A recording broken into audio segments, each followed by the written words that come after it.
Hello everyone! Today, we are doing the very first Splatoon 3 tier list. We are going to be ranking main weapons, sub-weapons, and special weapons. Now, of course, we've only seen one full match and only a handful of the main subs and specials, so don't get super offended by this. We're gonna start. Subscribe if you want to see more, and let's get right into it.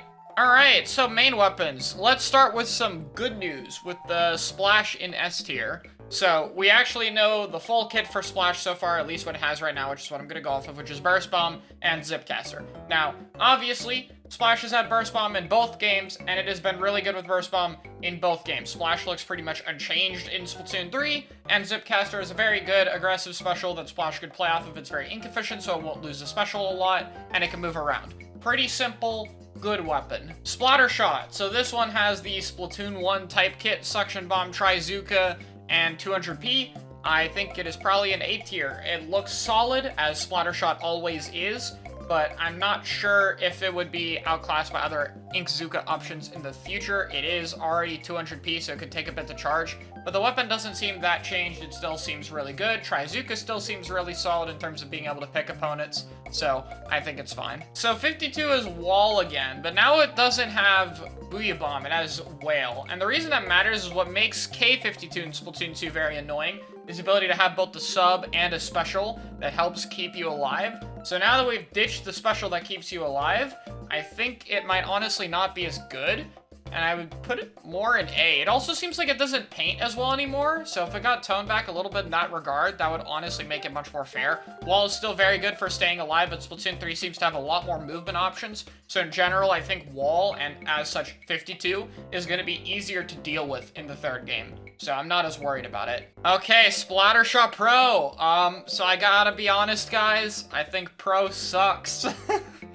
I feel bad for Nolan when he watches this later, but this thing has the equivalent of a point sensor, which might be a little bit better, but even then is still gonna be the weakest sub, spoiler alert.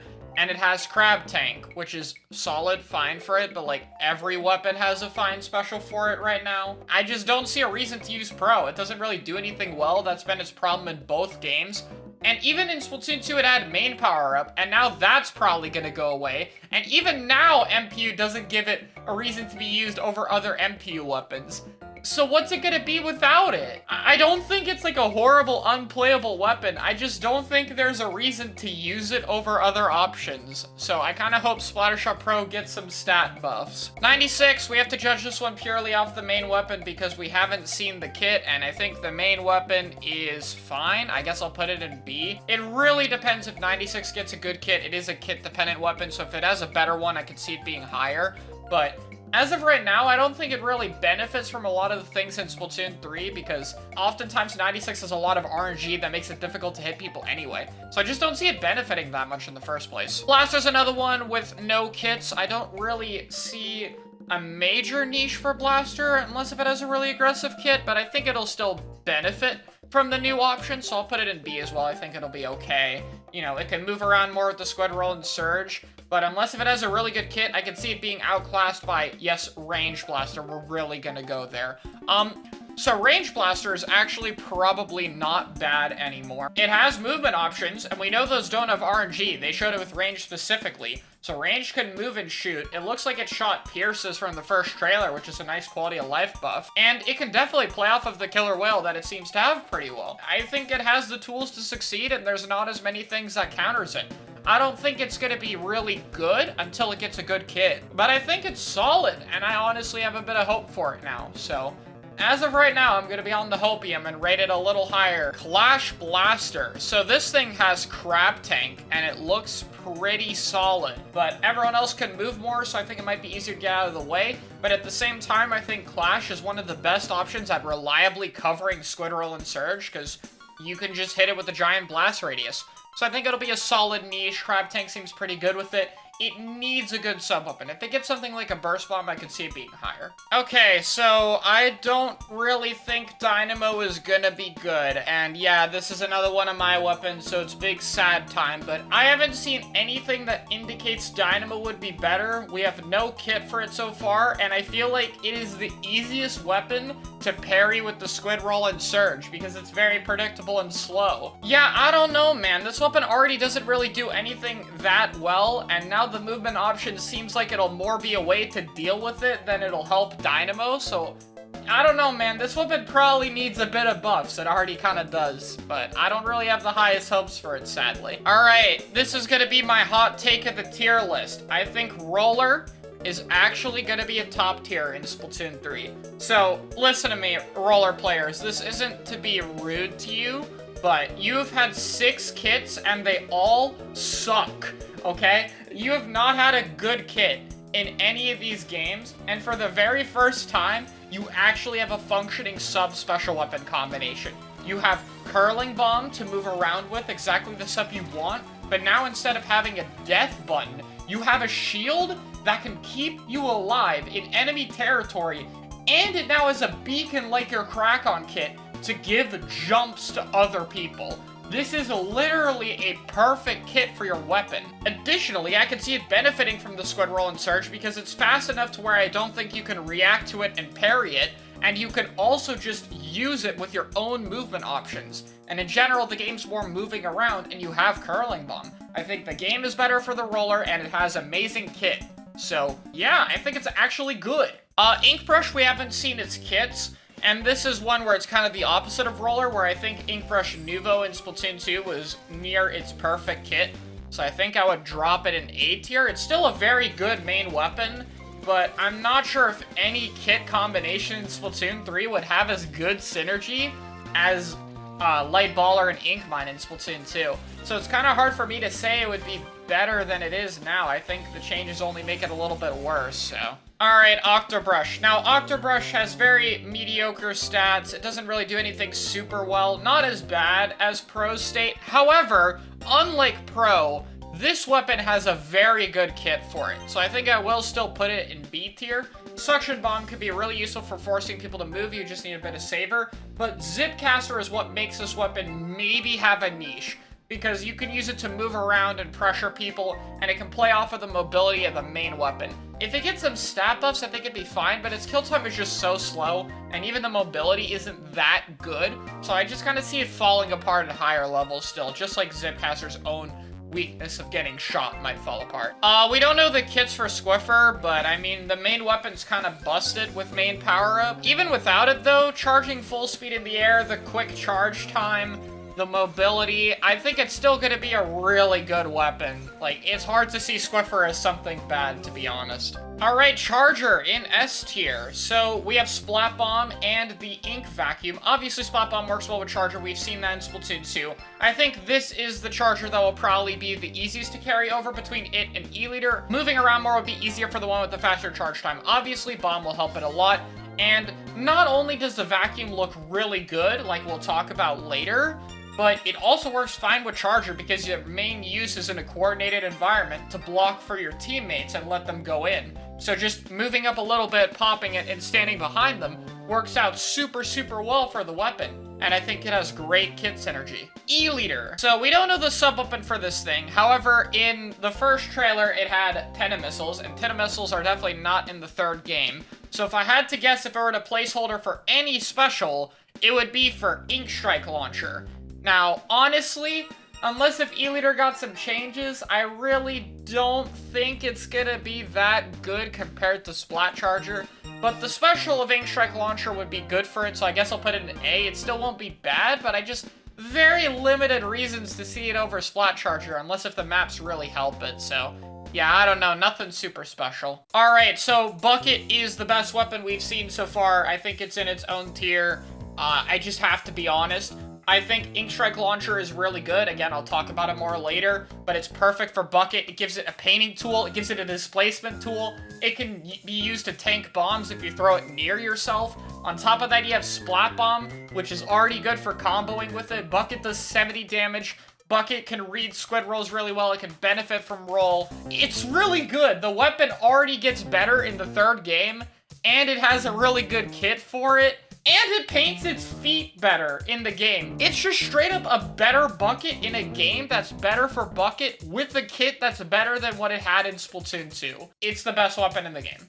Machine. This looks like it has Killer Whale, which is okay, and the main weapon stats seem like they would be fine in the third game. I guess I'll put it in A. If it had a really good kit for it, I could see it higher.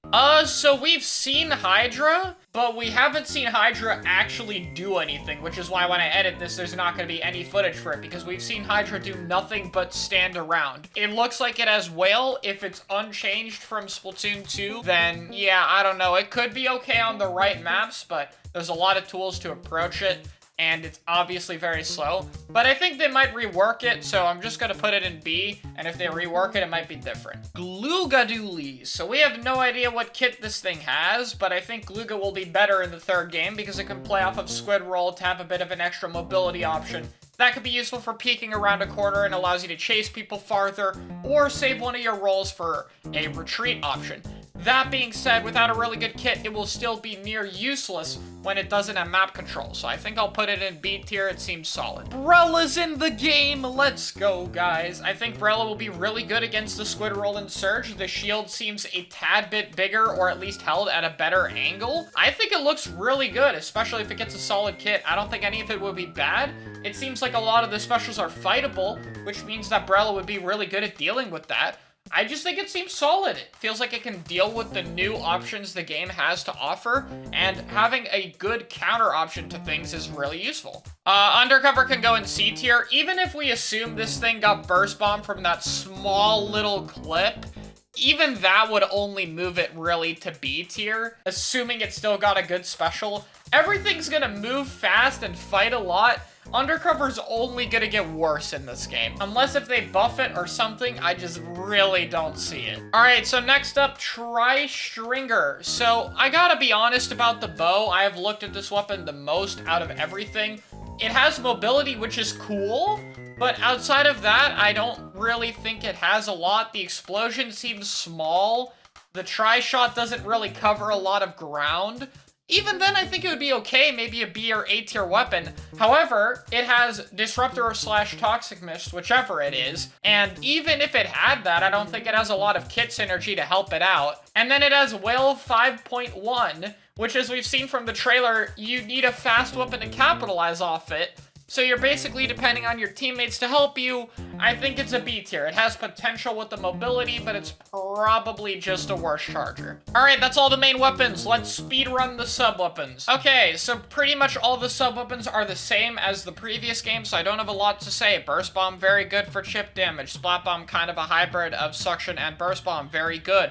Wall useful in certain matchups, but it'll be a little bit weaker with the extra mobility options. Curling Bomb is very useful for mobility, but it's very weapon dependent. If it is Disruptor, that's very dumb because you could just absolutely keep people from playing the game for 5 seconds, but it doesn't really paint or do other utilities, so it'd be an S tier. And Toxic Mist is decent, not super bad, so if the sub is more closer to Toxic Mist, then I think it would still have its uses. The new point sensor, if it does chip damage, would be in B tier, but if it doesn't, then I think it's still trash and it's in C tier. Oh, I forgot Suction Bomb on the Octobrush, X tier, very good for damage and walling out areas. Alright, so I've kind of alluded to my thoughts on these special weapons, so I'm gonna go through them a little bit fast as well.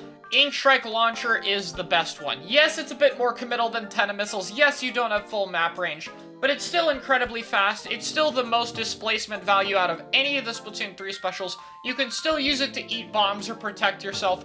It's very fast and has a lot of utility. Very nice for displacement. I think it needs a little bit of a nerf when throwing at a long distance. It's way too fast. The only thing I think could be as close to Inkstrike Launcher is the Ink Vacuum. I've gotten a lot of comments saying that I've overrated the hell out of the vacuum, and I completely disagree with you guys. I'm sorry. In a coordinated environment, you basically get to make your teammate invulnerable from a certain direction. It's so useful for pushing into chokes. It has a ton of utility. It just requires a lot of coordination. It's so useful, and I think it's a really great special. Crab Tank. This special just has a ton of utility. You have mobility, you have a damage behind walls, you have a normal shooting mode. Yes, you're vulnerable when you're shooting, but you have so many different tools, and in addition to it, when the special ends, you get to shoot like immediately after. It's crazy. So it doesn't even have the same kind of ending that Baller does. Ton of utility, ton of mobility, ton of different things you can do with it.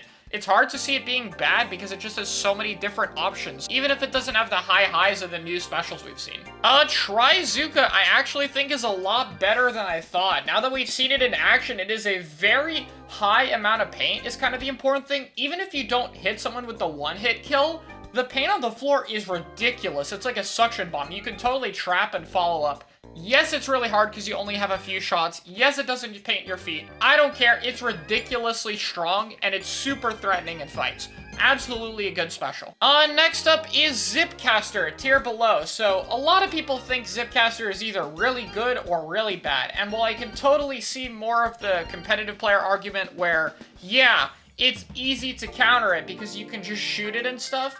Yeah, come on, guys. Like, we know specials could be used a little bit better than that. You can do much more sneaky angles and playing safe and taking advantage of the amount of distance you go. As a competitive player myself, I still see a ton of use with playing unique off angles with any weapon. Imagine a charger suddenly getting behind your team and threatening you with that kind of angle, or a brush abusing it with mobility. There's still a ton you can do. It's just more of a glass cannon special than people are willing to admit. You have to be more careful, and you're not really going to be using it to zipcast directly into a charger. That's all. And with that, we go to the B tier. Whale 5.1 actually seems really hard to capitalize off of. Like, genuinely, I think it's going to be a lot harder because it only lasts such a short amount of time. You have to play off it fast. It doesn't seem like it does too much damage. We do know it's only in an area in front of you, so it still seems good, but just a lot harder, a lot more weapon dependent, and definitely doesn't do as much as something like Inkstrike Launcher. But I still think it's pretty good, and I could see it being higher. And lastly, we have the Bubble Shield. This doesn't seem to have a super long duration. The top of it seems to be pretty easy to shoot and break. However, it does still protect people. If you have a weapon that can get in to an annoying spot, it's useful, and the utility with the super jump is still nice. These are not bad specials. They're just a bit harder, and I think for the most case in protection, the vacuum does it better. However, if you're a more aggressive weapon, if you're behaving more independently, or if you want to give jumps, the Bubble Shield definitely still has its uses, so Big Bubbler is still B. So that's my Splatoon 3 tier list. Please keep in mind that, of course, all of this is very subject to change, and I mostly just made this for fun, so, you know, take it all with a grain of salt. Let me know what you guys think, subscribe if you enjoy, and I'll see you all in another video.